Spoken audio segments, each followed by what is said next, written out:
दोस्तों नमस्कार, मेरा नाम गोविंद गुप्ता है। मैं six sigma master black belt हूँ और मैं विक्टोरा इंडस्ट्रीज प्राइवेट लिमिटेड में as a plant head working कर रहा हूँ और यहाँ मैं 22 साल से हूँ। दोस्तों आज का जो टॉपिक है और रोबोटिक स्पोर्ट वेल्डिंग के ऊपर हम आपको ट्रेनिंग देंगे।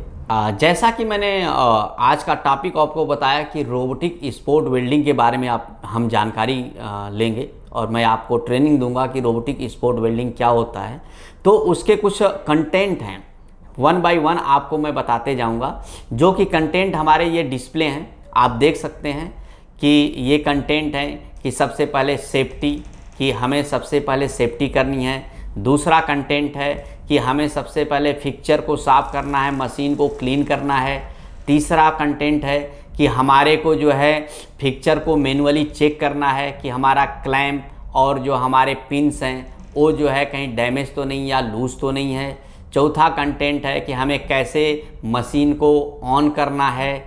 पांचवा कंटेंट है कि हमें जो है पोका ओके क्या होता है। उसके बाद हमारा जो है टिप ड्रेसिंग क्या होती है, उस टिप चेंज क्या होता है, टिप चेंज की फ्रीक्वेंसी क्या डिसाइड होती है, स्पॉट वेल्डिंग क्या होता है। इस तरह से ये सारे जो कंटेंट हैं जो आपको डिस्प्ले दिखाया जा रहा है, ये सारी चीज़ें हम वन बाय वन सीखेंगे। तो सबसे पहले हम आपको ये बताएंगे कि रोबोटिक वेल्डिंग स्टार्ट करने से पहले हम सेफ्टी के बारे में आपको बताएंगे कि सेफ्टी से रिलेटेड सेफ्टी क्यों करनी चाहिए और हमें अपनी और अपने फिक्चर्स की, अपने रोबो की सेफ्टी करनी चाहिए। उसके लिए सबसे पहले अपनी सेफ्टी करनी चाहिए, हमें मास्क लगाना चाहिए। मास्क लगाना क्यों चाहिए ये जानना बहुत ज़रूरी है। तो मास्क इसके लिए लगाना चाहिए कि जो हम स्पॉट वेल्डिंग करते हैं तो करते समय उसमें से फ्यूम्स उड़ते हैं, धुआं निकलता है, तो वो हमारे जो है शरीर को जो है डैमेज करेगा, इनर पार्ट को। तो हम जब मास्क लगाते हैं तो हमारे शरीर के अंदर प्रवेश नहीं करता है। उसके बाद हम गॉगल्स का यूज़ करते हैं, चश्मे का। चश्मा हम इसलिए लगाते हैं कि जब स्पॉट वेल्डिंग के दौरान उसमें से चिंगारी निकलती है तो वो चिंगारी जो है हमारी आँखों को जो है डैमेज ना करे, इसलिए जो है हम चश्मा लगाते हैं। फिर हम जो है दास्ताना पहनते हैं। दास्ताना हम पहनते हैं ताकि जब हम पार्ट को उठाएं तो हमारे हाथ को डैमेज ना करे, क्योंकि हम सीट मेटल इंडस्ट्रीज में काम करते हैं, सीट पार्ट मेटल के पार्ट को बनाते हैं, तो इसमें हमें दास्ताना पहनना है। दास्ताना पहनने के बाद हम सेफ्टी शूज़ का ध्यान रखते हैं कि सेफ्टी शूज़ हमारा होना चाहिए, ताकि अगर कोई भी पार्ट अगर हमारा फॉल डाउन होता है, अगर गिरता है तो हमारे पैर को जो है चोट न पहुंचा सके। तो सबसे पहले अपनी सेफ्टी करनी है। सेफ्टी करने के बाद जितने भी सेफ्टी इक्विपमेंट है ये सारे पहनने के बाद हमें जो है अपने वर्क प्लेस पे जाना है, जहाँ पे कि हमें काम करना है। वहाँ जाने के बाद सबसे पहला काम हमारा होता है कि हमारा जो मशीन है और जो फिक्चर्स है उनको अच्छी तरह से क्लीन करना, क्योंकि जो वर्किंग करते समय, वर्किंग के दौरान जो स्पैटर उड़ते हैं वो स्पैटर हमारे फिक्चर्स के ऊपर चिपक जाते हैं, जिससे हमारा फिक्चर जो है डैमेज होता है और हमारे पार्ट की क्वालिटी पे भी इम्पैक्ट डालता है। तो हमें जो है सबसे पहले अपने फिक्चर और मशीन को अच्छी तरह से क्लीन करना है। मशीन और फिक्चर को क्लीन करने के बाद हमें विजुअली चेक करते समय हमें क्या देखना है कि हमारा जो क्लैंप है वो लूज ना हो, कोई नट बोल्ट उसका, हमारी जो पिन है वो पिन की कंडीशन सही होनी चाहिए। पिन में जो है कोई वियर आउट नहीं होना चाहिए। वियर आउट का मतलब होता है कि हमारे पिन में जहाँ पार्ट हमारा बट करता है वहाँ पे जो है कोई निशान नहीं होना चाहिए, मतलब एक राउंड में निशान बन जाता है, वो निशान नहीं होना चाहिए। निशान क्यों नहीं होना चाहिए कि हमारे जो पार्ट का होल का साइज है और जो हमारे पिन का साइज है, ये दोनों साइज जो है मैच करता है। तो जब ये दोनों साइज के बीच में गैप रहेगा तो हमारा पार्ट खराब बनने के चांसेज होते हैं। ये एक्टिविटी करने के बाद अब हमारा काम नेक्स्ट होता है कि हम अपने मशीन के मेन पैनल को ऑन करें। ऑन करने के बाद हमारे पूरे पैनल में लाइट आ जाती है। हमें अपने मेन पैनल को ऑन करना है और हमें जो है वाटर स्विच को ऑन करना है। उसके बाद हमें जो है एयर प्रेशर को ऑन करना है। ऑन करने के बाद हम ये देखेंगे कि हमारा जो इलेक्ट्रॉनिक स्विच लगे हुए हैं उस पर हमारी रीडिंग आती है। तो जब रीडिंग आती है तो हमारा जितनी रिक्वायरमेंट होती है उतनी रीडिंग आती है। ये स्विच ऑटोमेटिक इसलिए लगाए जाते हैं कि इसमें मिनिमम और मैक्सिमम वैल्यू डाली जाती है। तो अगर हमारी जो रिक्वायरमेंट होती है अगर वो मिनिमम और मैक्सिमम से अगर ज़्यादा अगर आ जाता है तो हमारी मशीन वर्किंग नहीं करेगी। इसलिए जो है हम ये जो है ऑटोमेटिक स्विच लगाते हैं इंडिकेटर। उसके बाद जो है जब हम ये देख लिए फिर हम क्या करते हैं कि अपने फिक्चर के पास लगे हुए सेफ्टी गार्ड को, सेफ्टी सेंसर्स को चेक करते हैं कि हमारा सेफ्टी सेंसर प्रॉपर वर्किंग कर रहा है या नहीं कर रहा है। तो वहाँ पे लाइट जलती है ग्रीन और रेड। जैसे ही आप अपने हाथ को या अपने पैर को आप जैसे ही सेंसर के बीच में ले जाते हैं वैसे ही रेड लाइट जलने लगती है, और जैसे ही आप वहाँ से अपने पैर को हटाते हैं या हाथ को हटाते हैं तो वहाँ पे जो है ग्रीन लाइट जलना चालू हो जाती है। बात करते हैं पोका ओके। पोका ओके जब हम चेक करते हैं, पोका ओके क्या होता है, ये फुल प्रूफिंग होता है। अगर हमारा पोका ओके प्रॉपर वर्किंग कर रहा है तो हमारे एनजी पार्ट जैसे ही लगेगा वैसे ही हमारी मशीन जो है वर्किंग करना बंद कर देगी। तो उसके लिए हमारे पास क्या होता है कि सैंपल्स है, जो हमारा रेड पार्ट होता है वो हमारा एनजी सैंपल होता है, और जो हमारा जो है ग्रीन पार्ट होता है वो हमारा जो है ओके सैंपल होता है। तो इन पार्टों को 1 बाय 1 लगा करके हमें ये चेक करना होता है कि हमारा जो है पोका ओके प्रॉपर वर्किंग कर रहा है कि नहीं। इसमें जो चेक करने का तरीका होता है वो बड़ा सिंपल होता है। हमारे जो रोबोटिक फिक्चर के पास जो है एक मिमिक बोर्ड लगा होता है, उसके ऊपर ड्राइंग बनी होती है पार्ट की, और उस पार्ट की ड्राइंग के पास जो है इंडिकेटर लगा होता है। तो जैसे ही आप पार्ट को लगाएंगे तो वो पार्ट को लगाते ही वो इंडिकेटर जल जाएगा, यानी लाइट जल जाएगी। तो हमें ये पता लग जाता है कि हमारा जो पोका ओके है वो प्रॉपर वर्किंग कर रहा है। मिमिक बोर्ड जो होता है वो पार्ट के प्रेजेंस को दिखाता है कि हमारा सारा पार्ट, जितने भी चाइल्ड पार्ट हैं वो सारे लगे हुए हैं या नहीं लगे हुए हैं, तो उसको वो दिखाता है। तो हमें क्या करना होता है कि हमें 1 बाय 1 पार्ट को लगा करके और अच्छी तरह से हमें चेक करना होता है, और हमें ये ध्यान रखना होता है कि हमारा जो मिमिक बोर्ड है उसके ऊपर जहाँ जहाँ पे भी लाइट लगी हुई है, पार्ट को एरो के द्वारा दिखाया जाता है, तो जहाँ जहाँ पे लाइट लगी हुई है वहाँ वहाँ पे लाइट जल रही है या नहीं जल रही है। अगर जल रही है तो हमारा जो है पार्ट प्रेजेंस यानी पार्ट अवेलेबल है पिक्चर पे, उसको वो पूरा दर्शाता है। नहीं जल रही है तो हमें तुरंत अपनी लाइन को स्टॉप करना है और अपने सुपरवाइजर को सूचित करना है, जिससे कि वो उस पोका ओके को सही करा सके। हमारा जो है पोका ओके जब हमने चेक कर लिया तो अब हमारा वर्किंग के लिए हमारा जो फिक्चर है, हमारा जो ऑपरेशन है वो वर्किंग के लिए रेडी हो गया। अब हम जो है अपने पार्ट को बना सकते हैं। मैं आप लोगों को कुछ और जानकारियाँ देना चाहूँगा, जैसे टिप चेंज, टिप ड्रेसिंग, ये चीज़ें भी जानना हमें अति आवश्यक है, क्योंकि हम जो है रोबोटिक स्पॉट वेल्डिंग करने जा रहे हैं। तो टिप चेंज का क्या होता है कि टिप चेंज की एक फ्रीक्वेंसी होती है। हमारा जब टिप है, जब वियर आउट हो जाता है, तो वियर आउट होने के बाद हमारा जो रोबोट है वो ऑटोमेटिक ही वो अपने टिप चेंज के लोकेशन पे चला जाता है। तो टिप चेंज जब हमें करना होता है तो सबसे पहले हमें क्या करना होता है कि जो सेफ्टी गेट है उस सेफ्टी गेट को हमें ओपन करना है। ओपन करने के बाद हमें जो है सेल के अंदर जाना है, जहाँ पे कि हमारा वाटर का जो है स्विच लगा होता है ऑन ऑफ का। हमें वाटर फ्लो को बंद करना है। वाटर फ्लो को बंद करने के बाद हमें फिर जो टिप चेंज के लिए जहाँ पे लोकेशन बना हुआ है, जहाँ पे हमारा रोबो खड़ा है, वहाँ पे जा कर के हमें टिप को चेंज करना है। वाटर फ्लो बंद हमें इसलिए करना पड़ता है कि जब हम टिप चेंज करते हैं तो उसमें से जो वाटर का फ्लो है वो वाटर का फ्लो बना न रहे, पानी बाहर न गिरे, इसलिए हमें जो है उसको जो है बंद करना होता है। अब जैसा कि मैंने आप लोगों को बताया कि सेफ्टी गेट के थ्रू ही अंदर जाना है, उसी के द्वारा अंदर जाना है। तो सेफ्टी गेट का जो खोलने का पर्पज ये होता है कि हमारा जब सेफ्टी गेट खुला हुआ होता है तो उस समय कोई भी रोबो वर्किंग नहीं करेगा, रोबो अपनी जगह स्टॉप रहेगा, वो चल नहीं सकता है, जो कि हमारा पूरा फुल प्रूफिंग होता है, पोका ओके लगा होता है। तो इस कारण से हमें सेफ्टी गेट को खोल कर ही हमें जो है उसके अंदर जाना चाहिए। अब जाने के बाद हमने उसको बंद किया वाटर फ्लो को बंद करने के बाद हम जो है जहाँ पे हमारा लोकेशन है टिप चेंज का वहाँ गए। वहाँ जाने के बाद हमने अपनी न्यू टिप लिया अपर एंड लोअर और उस टिप को चेंज कर दिया। चेंज करने के बाद फिर हम जो है सेफ्टी वाटर फ्लो को जो है ऑन करते हैं। ऑन करने के बाद फिर हम जो है सेफ्टी गेट को क्लोज करते हैं, बंद करते हैं।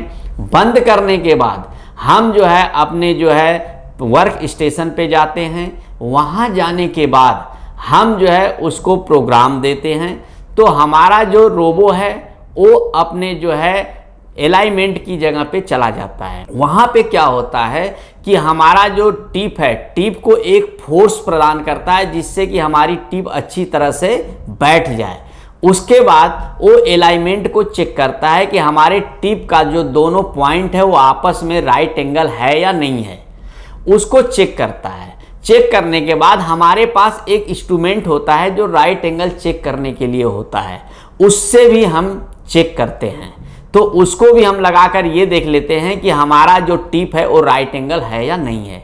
अगर नहीं है तो हमें दोबारा से उसे ओपन करना है और ओपन करने के बाद फिर हमें उसको चेंज करना है और ये जो सीक्वेंस है उसको फॉलो करना है। अब हम बात करते हैं कि हम टिप ड्रेसिंग। अब टिप ड्रेसिंग क्या होता है? टिप ड्रेसिंग में हमारा ऑटोमेटिक होता है कि हमारा 200 स्पॉट के बाद 400 स्पॉट के बाद हमारा जो टिप है और जो रोबो है वो टिप ड्रेसिंग पे चला जाता है। वहाँ जाने के बाद टिप को ऑटो में ड्रेस होता है। ऑटोमेटिक ड्रेस होने के बाद फिर वो अपने जो है डायमेंशन को मेंटेन करता है, जितना फोर्स चाहिए उतना ऑटोमेटिक अपने डायमेंशन को मेंटेन करता है। मेंटेन करने के बाद वो अपने अलाइनमेंट को चेक करता है और अलाइनमेंट को चेक करने के बाद वो जो है अपने होम पोजीशन पे चला जाता है कि मैं जो है अब वर्किंग करने के लिए तैयार हूँ। अब हमारा जो काम होता है टिप ड्रेसिंग का, टिप ड्रेसिंग हमें करते क्यों हैं? जैसा कि मैंने आपको बताया, टिप ड्रेसिंग में होता है कि जब हम स्पॉट लगाते हैं यानी दो जो रॉड है, दो जो इलेक्ट्रोड है उसको आपस में बार बार टच होता है। तो टच होते होते क्या होता है कि उसका जो एरिया है, जो उसका स्पॉट का एरिया है वो वियर आउट हो जाता है, यानी कि वो फैल जाता है। फैल जाने की वजह से क्या होगा कि स्पॉट प्रॉपर नहीं आएगा। जो हमारी स्पॉट डाया की रिक्वायरमेंट होती है वो प्रॉपर नहीं आएगी। अगर वो नहीं आएगी तो हमारा स्पॉट खराब होगा और हमारा स्पॉट टूटने के चांसेज होते हैं। तो इसलिए जो है हम जो है टिप ड्रेसिंग करते हैं।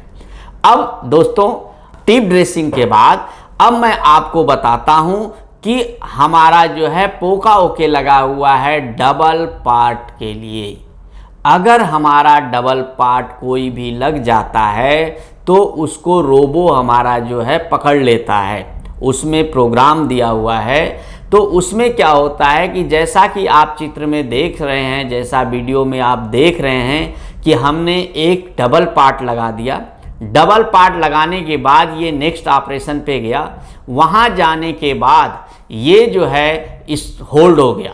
होल्ड होते ही ये सायरन देने लगेगा, आवाज़ करने लगेगा, हूटर बजने लगेगा कि भाई डबल पार्ट लग गया है, अब आप इसको जो है निकाल दीजिए, ये पार्ट आपका ख़राब है। उसके बाद वहाँ पे सुपरवाइज़र जाएगा, मैनुअली उस पार्ट को जो है बाहर निकालेगा। बाहर निकालने के बाद उस पार्ट को डैमेज करना है और डैमेज करके उसके ऊपर लिखना है डबल पार्ट वेल्ड और उसको रेड बिन में रख देना है। अब जैसे कि हमने पोका ओके के बारे में बताया, आपको डबल पार्ट नहीं लगे उसके बारे में बताया, यानी रोबोटिक वेल्डिंग में आप जैसा कि मैंने बताया और जैसा कि आप देख रहे हैं कि रोबोटिक वेल्डिंग में फुल प्रूफिंग होती है, मतलब गलती से भी गलती नहीं हो सकती। लेकिन अगर जानबूझ के कोई गलती करता है वो एक अलग बात है। लेकिन रोबोटिक स्पोर्ट वेल्डिंग में फुल प्रूफिंग होती है बहुत अच्छी तरह से। अब हम चलते हैं अपने प्रोसेस पे। अब रोबोटिक वेल्डिंग होता क्या है? रोबोटिक जो वेल्डिंग होता है उसका काम है कि दो पार्ट को आपस में करंट के द्वारा मेल्ट करके यानी पिघला करके आपस में जोड़ने के बाद उसमें एक स्ट्रेंथ बन जाती है। स्ट्रेंथ बनने के बाद वो पार्ट जो है जा करके मारुति गाड़ी में लगता है और फिर उससे मारुति तैयार होती है, जिसको कि हम रोड पे चलाते हैं। तो अब मैं बता रहा हूं उसका प्रोसेस। अब प्रोडक्शन करने के लिए क्या है कि अब हमने ये देख लिया कि हमारा जो है पावर ऑन है, हमारा वाटर फ्लो ऑन है, स्विच ऑन है, हमारा जो है एयर प्रेशर फ्लो ऑन है। अब सारी कुछ ऑन होने के बाद अब हम प्रोसेस की तरफ बढ़ते हैं।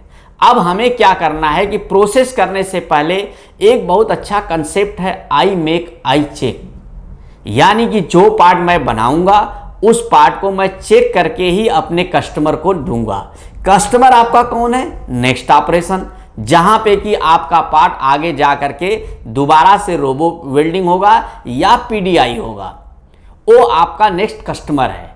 तो अब पार्ट बनाने के लिए सबसे पहले हमने क्या किया कि चाइल्ड पार्ट को विजुअली देख लिया कि उसमें कोई डेंट ना हो, कोई डस्ट ना हो, कोई जो है जंग लगा हुआ पार्ट ना हो। इन सब को देखने के बाद हमने पार्ट को 1 बाय 1 फिक्चर में बैठाया और क्लैंप किया। क्लैंप करने के लिए फिक्चर के साथ ही एक स्विच दिया होता है जिसको हम दबाते हैं और वो क्लैंप होता है। अब आपको जानकारी कैसे होगी कि हमें कौन सा पार्ट पहले लगाना है और कौन सा पार्ट बाद में लगाना है? इसके लिए वहाँ पे एक फोटोग्राफ लगा हुआ है और उसका नाम है OS ऑपरेशन स्टैंडर्ड। उस ऑपरेशन स्टैंडर्ड में 1 बाय 1 सब कुछ बताया जाता है।